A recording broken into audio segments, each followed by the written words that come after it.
out near the broken ridge of Coyote Gulch, where the canyons echo long after a shout, and the wind seems to carry secrets on its back. There was a ranch that folks used to call Morgan's Rest.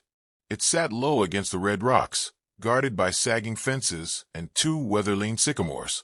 People didn't ride past it much anymore. Not since the fire. Not since the night Jed Morgan died.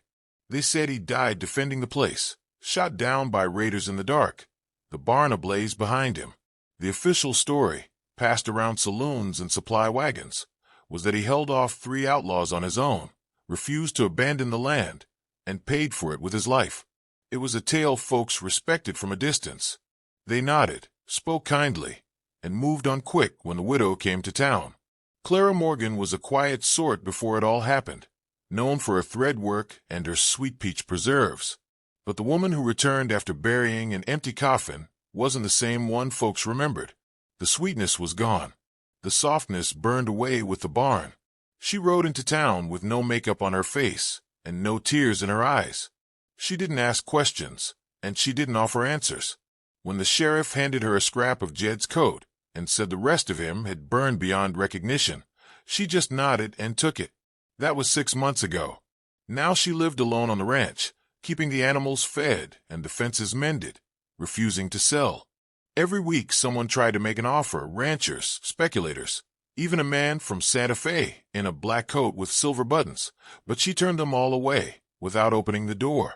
The land was scorched in places, the well cracked, but she held on like the roots of a desert tree, gnarled and strong where the eye couldn't see. At night, the wind cut hard through the canyons, dragging dust and old stories across the porch. Clara would sit with a shotgun by her side, staring into the dark. Sometimes she'd sleep in the rocking chair with a blanket wrapped around her shoulders. Sometimes she wouldn't sleep at all. Strange things started happening around late September. Small things, but enough to unsettle. A bridle she hadn't touched was found hanging neatly on the barn door. The wind chime, Jed's, twisted in knots no storm could tie. One morning she found boot prints near the corral, single set, leading up to the fence and disappearing into dry earth. Then came the harmonica. It was left on the porch rail, crusted with dust but unmistakable. Jed's favorite one, the one he'd play after dinner, humming along with eyes half shut. Clara stared at it for a long time before picking it up. She pressed it to her lips, blew a single trembling note, and the sound cracked like something breaking inside her. She didn't cry. She didn't throw it. She cleaned it gently and tucked it into her pocket. The sheriff came by once more, 2 days after that, claimed he was just checking in, but his eyes were scanning the property like he was measuring it for someone else. Clara offered him no coffee, no warmth. He mentioned again how she might think of moving on, maybe selling before winter. He said it like a favor. She watched him mount his horse, then called out, "What happened to the men who killed him?" He looked back slow. Gone. Like smoke. They never stay long. She didn't believe it, but she didn't say so. The storm rolled in early that evening, low and mean, with clouds like bruises. By nightfall, the wind howled and rain slashed sideways across the plains. The sky lit up in flashes, and thunder cracked like gunfire, over and over again. Clara sat by the fireplace, shotgun across her lap, oil lamp flickering beside her. The dog, a mutt Jed had raised from a pup, had gone quiet. He stared at the door, ears low, body still. That's when she heard it. Faint but clear. Hoofbeats. Slow and deliberate. Coming up the path. She stood, heart frozen but steady, and walked to the door. The dog whined once and backed away. Wind battered the frame. The handle was cold beneath her fingers. She didn't open it right away. Then the knock. 3 firm raps. She reached for the handle, lips parted but silent. The harmonica in her pocket felt suddenly heavy. The hoofbeats had stopped. Nothing but rain now and wind. She pulled the door open, and there, framed by the storm, stood a man in a long coat soaked dark with rain, hat pulled low, face shadowed. He didn't speak at first, just stood there, water dripping from the brim of his hat. Then, soft as the wind behind him, he said her name. Clara. She didn't breathe. Couldn't. The voice wasn't right. It was deeper, rougher, but the way it said her name, the shape of it in the storm, rooted her feet to the floor. She lifted the shotgun, slow and certain. "Who are you?" The man didn't move. Rain ran down his cheeks like tears. "Just passing through," he said. "Saw the light." "You're trespassing," she said. "I bury trespassers." Something like a smile flickered across his lips, then vanished.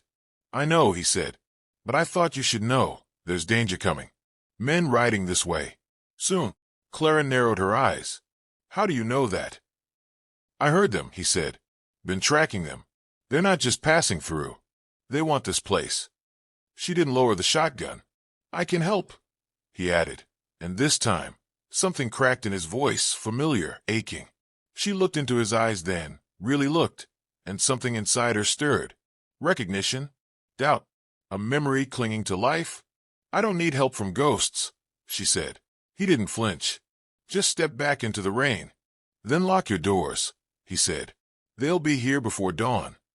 He turned and walked toward the barn. The hoofbeats started again, then faded into the roar of the storm. Clara stood at the door long after he disappeared, rain blowing into the house, harmonica heavy in her pocket, and a question rising in her chest like thunder waiting to break. Clara didn't sleep. Not that night. After the man vanished into the barn shadow, she barred the door and lit every lamp in the house. The flickering light bounced off the walls like nervous hands. Her shotgun stayed close, and she moved with the steady rhythm of someone used to waiting for something terrible. The harmonica never left her pocket. She knew what storms could hide. Out here, under endless sky and red earth, the wind didn't just carry dust, it carried men. Desperate men. Men who believed they were owed something and didn't mind taking it by force. Jed had known it too, which was why he'd always kept the rifle loaded and the doors locked tight at sundown. Why he'd gone out that night when the fire started, rushing toward danger with no thought but to protect. But now, a stranger had walked out of the dark, speaking in riddles, warning of raiders, and she'd let him vanish into her barn. By morning, the storm had passed, leaving the sky scrubbed clean and the air sharp with cedar and ash. Clara stepped out with her coat drawn tight and the shotgun across her back. The mud squelched under her boots. She followed the path to the barn, half expecting it to be empty or burned again. But the door stood open. Inside, the horses were calm, chewing hay, and leaning against the stall door, as though he'd never left, was the man from the storm. He turned as she entered, not surprised to see her. He'd shed the coat, revealing a worn gray shirt with blood-dark stains on one sleeve. His hands were rough, calloused, but sure. He was oiling a bridle, moving slow. "Coffee?" she asked. He looked up. "Haven't said no to a good cup yet." They drank in silence on the porch, steam rising between them. He didn't offer a name. She didn't ask again. But in the daylight, she studied him. He had a scar under his left eye, thin and pale like it had been there a long time. His face was weathered, but not old, and his eyes, green like a storm-lit field, seemed to carry the weight of every road west of the Mississippi. "You know how many are coming?" she asked. 4, maybe 5. Hard to say. I tracked them through the gulch. Saw their campfire 3 nights ago. They're not drifters. They ride with purpose. And you just happened to come here," she said. "I didn't happen," he replied. "I chose." She frowned at that, but didn't press. Her instinct said he was dangerous, but not in the way the others would be. His danger was quieter, calculated, like a loaded gun no one had picked up yet. "Why warn me?" she asked. He leaned forward, elbows on his knees. "Because I've seen what they do. One of them wears a bear claw on his belt. Man like that doesn't just take land. He leaves a message. And this ranch is too far from town. Sheriff won't get here in time." Clara considered that, eyes narrowed. What do they want with this place? They think it's vulnerable. One woman alone, holding onto a piece of land most gave up on. She stared out at the horizon, where the canyons rose like jagged teeth. "They're not wrong." "No," he said, "but they're not right either." Later, they moved around the property, quiet, deliberate. She showed him the weak spots in the fence, the sightlines from the house. He pointed out the hill where they could post lookout, the brush near the well where someone could hide. He moved like a soldier, but his boots were cowboy-worn. That evening, he helped her board up the windows. As the sun dipped, Clara found herself standing in the kitchen, watching him out the window. He was checking the traps he'd set, old school, clever snares meant to buy time, not kill. She remembered Jed doing the same, years ago when there'd been rumors of Apache raids. Her hand found the harmonica again. It had grown warm against her leg, though the house was cold. She hadn't asked him yet. The question sat on her tongue like a splinter. When he came back inside, he was dusted with dirt and shadows. She gave him stew and sat across from him at the table. "My husband," she began. "He fought to protect this place. Said the land was our spine. You break your spine, you die." The man nodded, slow. "I never saw his face after," she said. "The sheriff gave me part of his coat, some charred metal. Said it was all that was left." "That's hard," he said quietly. "I don't know why I'm telling you." "Because no one else listens." She blinked. Then, almost angrily, "You remind me of him." He didn't answer, just looked down at his bowl. Then he reached into his coat and slid something onto the table. It was a bullet casing, brass, scorched black on one side. Clara's heart kicked. "I found it by the barn," he said, "buried under a few inches of ash. It's old. Matches the kind your husband used." Clara stared at it. Her throat felt tight. "I think someone tried to change the story," he said. "I think what they told you, what they let you bury, wasn't the whole truth." She looked up slowly. "And what is the truth?" He didn't blink. That they meant to kill him. Not for what he did, but for what he knew. That he didn't die in the fire. Not right away. She stood. Her hands trembled. "Who are you?" she whispered. He looked at her. Truly looked. And something in his face shifted. "I'm the man who should have died with him," he said, "but didn't." Then he stood and stepped out into the dusk, leaving her with the harmonica and a bullet casing, and a new storm rising in her chest. By dawn, Clara's world had shifted. She no longer stared at the scorched land and thought only of loss. Now she saw the shape of betrayal beneath the ashes. Jed hadn't died defending the ranch from a wildfire. He'd been hunted, silenced, and the man who now slept with one eye open in her barn, he wasn't just a drifter. He was a thread to the truth, a truth soaked in blood and half buried in broken soil. The stranger didn't speak of it again. Not that morning. He moved like he'd spoken too much already. But Clara could feel it in the way he kept scanning the tree line, the way he checked the traps twice instead of once. He knew they were coming, and so did she. They readied the land together. Clara retrieved Jed's old rifle from behind the hearth and cleaned it while the stranger set up a firing position in the loft. She filled every oil lamp and packed flour sacks beneath the windows. He fashioned trip wires across the path. Time was no longer an open field. It was closing like a noose. "They'll come from the west," he said, squinting at the sun. "They'll want the light at their backs." "And they'll expect me to run," Clara said, "to beg. They won't expect you to shoot." She nodded once. "Then I will." By midday, clouds began stacking again over the canyon. The wind tasted like iron and memory. Clara stood on the porch, rifle in hand, dress tucked into her boots, hair braided tight. And then she saw them. 5 riders, dust rising behind them like smoke from a funeral pyre. They moved in a staggered line, arrogant and easy, like wolves who'd already smelled blood. The lead rider wore a red bandana around his neck and a bear claw on his belt. Clara's hands curled tighter on the rifle. They didn't bother hiding. When they reached the gate, they spread out, horses snorting. The man with the claw called out, "Mrs. Walker." His voice was like gravel dragged across wood. "We heard your husband's gone. We're here to offer protection." She stepped down from the porch. Calm, measured. "You're a few years too late." He grinned. "That's so. Then maybe we're just here for what's owed." "You ain't owed a thing but lead." His grin faded. "Careful, ma'am. Ain't no law for 20 miles. "There's law enough for me," she said. "And he's watching you right now." Before the man could respond, a shot cracked from the loft. One of the riders screamed, falling from his horse in a sprawl of limbs and dust. Chaos burst open like thunder. Horses reared. Guns flashed. Clara ducked behind a water trough and fired. Another rider cried out, clutching his leg. The stranger fired again, methodical and precise, as though he'd been waiting for this day his whole life. The outlaws scrambled for cover, firing wildly toward the barn and porch. A bullet tore through the edge of Clara's coat. She rolled to the side and returned fire, breathing hard but steady. Every sound was magnified, hoofbeats, curses, the sharp twang of a ricochet, and beneath it all, the sound of the land holding its breath.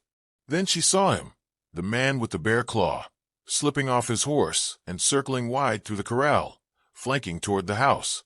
Clara broke cover and ran inside. She grabbed a revolver from a kitchen drawer and moved to the back, heart pounding. The boards creaked behind her. She turned, and there he was. He lunged. She fired once, missed. The pistol was wrenched from her hand as he tackled her. They crashed into the pantry shelves, glass and flour exploding around them. He slammed her down, hand on her throat. "You got fight," he snarled. "I'll give you that. Just like your husband."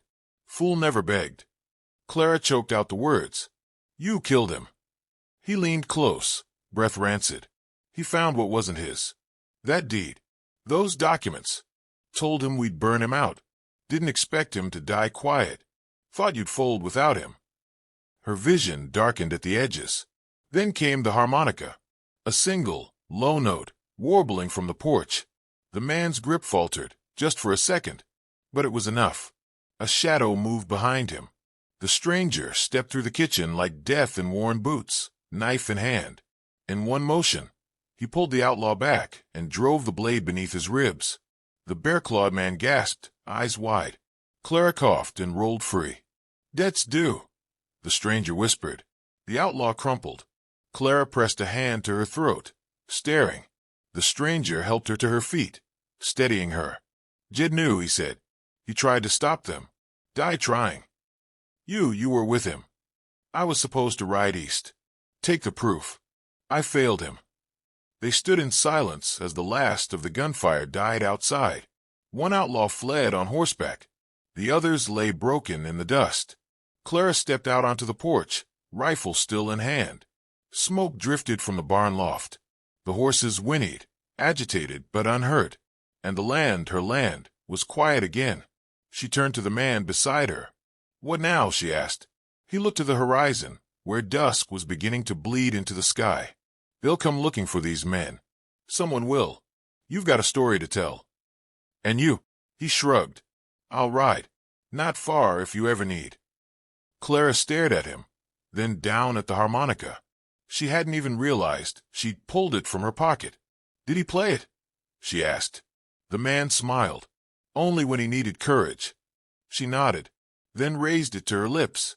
And as the last of the storm clouds cleared, the sound of Jed's song drifted over the land he died to protect, carried now by the woman who refused to surrender it. The sun lingered low over the hills, drenching the charred earth in gold.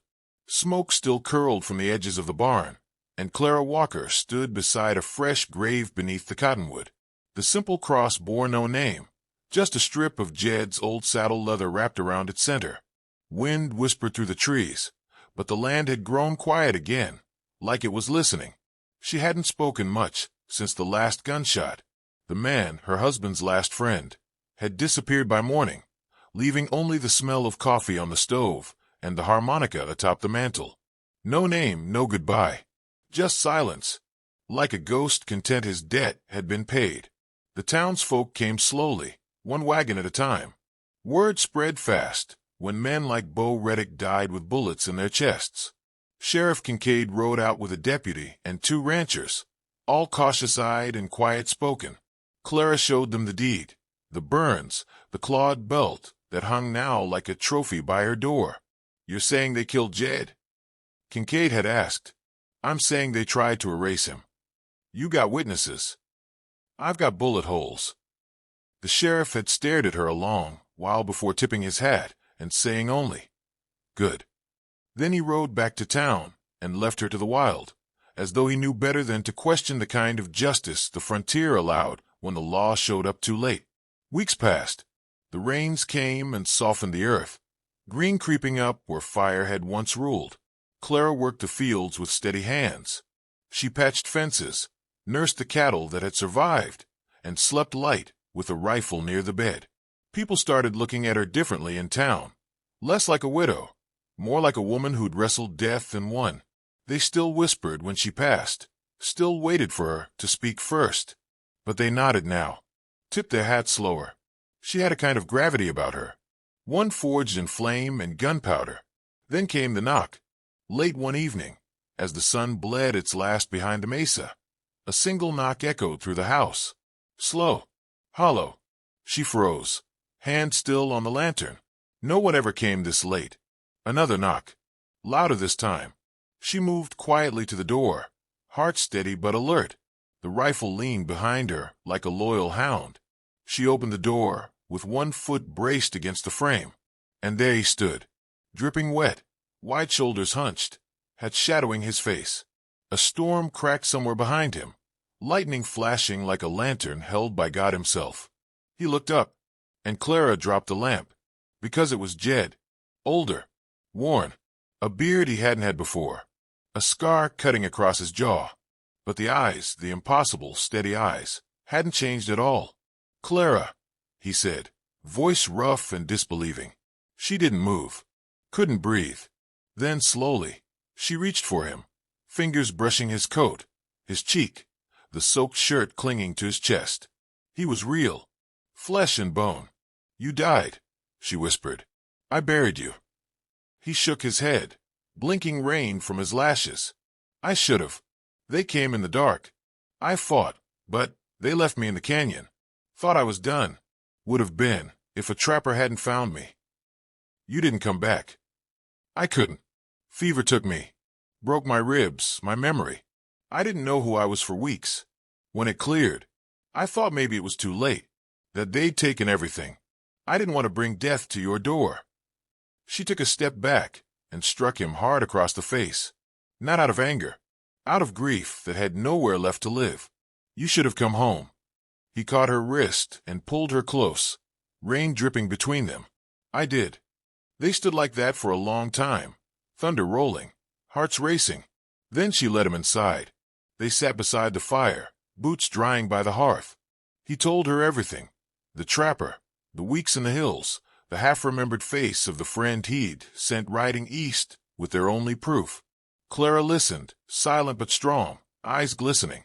She told him about the knock on the door, the gunfight, the harmonica, the stranger with no name who knew too much to be anyone but a brother in arms. Jed stared into the flames. "He made it." "He did more than that," Clara said. "He saved your legacy." They slept side by side that night, the storm grumbling itself to sleep above them. And for the first time in what felt like a century, the ranch knew peace. Morning found them in the field. Jed limped, but he walked with pride. Clara watched him touch the land like it was holy again, like he never expected to feel it beneath his boots. "You think they'll come again?" he asked. She looked at the horizon. "They might." "You afraid?" She smiled. "No, not anymore." Behind them, the cottonwood swayed in the breeze. The cross still stood, silent, solemn. But now it marked not a grave, but a warning. Some men die and never return. And some men ride through storm and fire, just to stand beside the woman who refused to forget them. The land remembered, and so would everyone else.